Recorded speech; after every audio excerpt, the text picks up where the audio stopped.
ಹಿಂದೂಗಳು ಪ್ರಕೃತಿ ಮಾತೆಯ ಆರಾಧಕರು.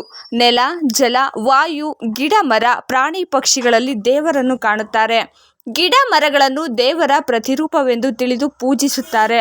ಕೆಲವು ಮರಗಳು ಪೂಜನೀಯ ಎಂದು ಪುರಾಣಗಳಲ್ಲಿ ಹೇಳಲಾಗಿದೆ. ಅರಳಿ ಮರದಲ್ಲಿ ಎಲ್ಲ ದೇವರುಗಳು ನೆಲೆಸಿರುತ್ತಾರೆ ಎಂದು ಅದನ್ನು ಬಹಳ ಭಕ್ತಿಯಿಂದ ಪೂಜಿಸಲಾಗುತ್ತದೆ. ಅರಳಿ ಮರವನ್ನು ಅಶ್ವತ್ಥ ಮರ ಎಂದು ಕರೆಯುತ್ತಾರೆ. ಈ ಪೂಜನೀಯ ಮರವನ್ನು ವಾಸುದೇವ, ಚೈತನ್ಯ ಮುಂತಾದ ಹೆಸರುಗಳಿಂದ ಕರೆಯಲಾಗುತ್ತದೆ. ಈ ಮರದ ಒಂದೊಂದು ಭಾಗದಲ್ಲಿಯೂ ಒಂದೊಂದು ದೇವರು ನೆಲೆಸಿದ್ದಾರೆ ಎಂದು ನಂಬಲಾಗಿದೆ. ಹಿಂದೂ ಪುರಾಣಗಳ ಪ್ರಕಾರ ಅಶ್ವತ್ಥ ಮರದಲ್ಲಿ ತ್ರಿಮೂರ್ತಿಗಳು ನೆಲೆಸಿದ್ದಾರೆ. ಈ ಮರದ ಬೇರಿನಲ್ಲಿ ಬ್ರಹ್ಮದೇವ, ಕಾಂಡದಲ್ಲಿ ಭಗವಾನ್ ವಿಷ್ಣು ಮತ್ತು ಎಲೆಗಳಲ್ಲಿ ಸಾಕ್ಷಾತ್ ಶಿವನು ನೆಲೆಸಿದ್ದಾನೆ ಎಂದು ಹೇಳಲಾಗುತ್ತದೆ.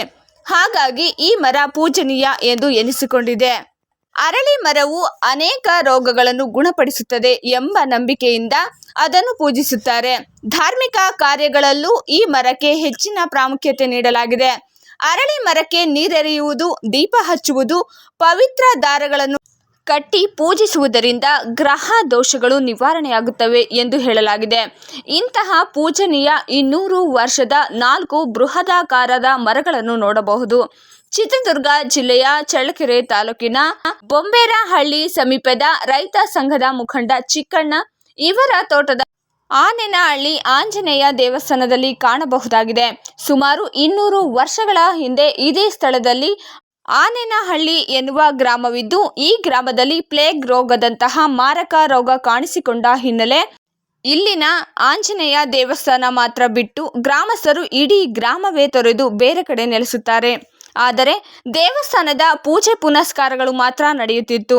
ಇತ್ತೀಚೆಗೆ ರೈತ ಮುಖಂಡ ಚಿಕ್ಕಣ್ಣ ಇದೇ ಸ್ಥಳದಲ್ಲಿ ಶಾಸಕರ ಸಹಕಾರದಿಂದ ಸಮುದಾಯ ಭವನ ನಿರ್ಮಾಣ ಮಾಡಿದ್ದು, ಈಗ ಇದೇ ಸ್ಥಳದಲ್ಲಿ ವಿವಾಹ ಕಾರ್ಯ, ಚಿಕ್ಕ ಮಕ್ಕಳ ಚೌಲ ಹಾಗೂ ಶ್ರಾವಣ ಮಾಸದಲ್ಲಿ ಹಬ್ಬ ಹರಿದಿನಗಳಲ್ಲಿ ಇಲ್ಲಿ ವಿಶೇಷ ಪೂಜೆಗಳು ನಡೆಯುತ್ತಿವೆ.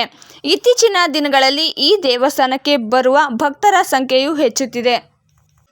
200 ವರ್ಷಗಳ ಅರಳಿ ಮರಗಳನ್ನು ನೋಡಲು ಜನಗಳು ಬರುತ್ತಿದ್ದಾರೆ. ಕೃಷ್ಣದೇವರಾಯನ ಸುವರ್ಣ ಯುಗದ ಸಮಯದಲ್ಲಿ ಆನೇನಹಳ್ಳಿ ಆಂಜನೇಯ ದೇವಸ್ಥಾನವನ್ನು ವ್ಯಾಸರಾಯರು ನಿರ್ಮಾಣ ಮಾಡಿರ್ತಾರೆ ಎಂದು ರೈತ ಮುಖಂಡ ಚಿಕ್ಕಣ್ಣ ಮಾಹಿತಿ ನೀಡಿದ್ದಾರೆ.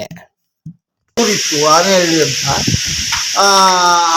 ಇಂಪ್ಲಿ ಕಾಯಿಲೆ, ಪ್ಲೇಗು, ಆ ಕಾಯಿಲೆನಲ್ಲಿ ಇಲ್ಲಿಂದ ಎಲ್ಲ ಹಳ್ಳಿನೇ ವಲಸೆ ಹೋಗ್ಬಿಟ್ಟು ಶಿರಾ, ರಂಗನಕೆರೆ, ಉಳಿಯಾರು, ರಂಗಸಮುದ್ರ, ಮಸ್ಕಲ್ಲು ಮತ್ತು ಚಿತ್ರದುರ್ಗ ಈ ಕಡೆ ಎಲ್ಲ ಇಲ್ಲಿನ ಜನ ವಲಸೆ ಹೋಗ್ಬಿಟ್ರು.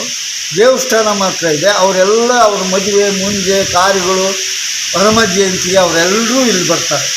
ಇಲ್ಲಿ ಬಂದು ಸ್ವಾಮಿ ಆಶೀರ್ವಾದ ತಗೊಂಡು ಪೂಜೆ ಪುನಸ್ಕಾರ ಎಲ್ಲ ಮಾಡ್ಕೊಂಡು ಹೋಗ್ತಾರೆ. ಎಷ್ಟೇ ಸಾಲಾಗೆ ದೇವಸ್ಥಾನ ನಿರ್ಮಾಣ ಆಯಿತು ಅಂತ ಏನಾದರೂ ಮಾಹಿತಿ? ಇದ್ರ ಬಗ್ಗೆ ನಿಖರವಾದ ಮಾಹಿತಿ ಇಲ್ಲ ಸರ್. 2014ಕ್ಕಿಂತ ಹಿಂದೆ ನಿರ್ಮಾಣ ಆಗಿದೆ ಅಂತ ಹೇಳ್ತಾರೆ.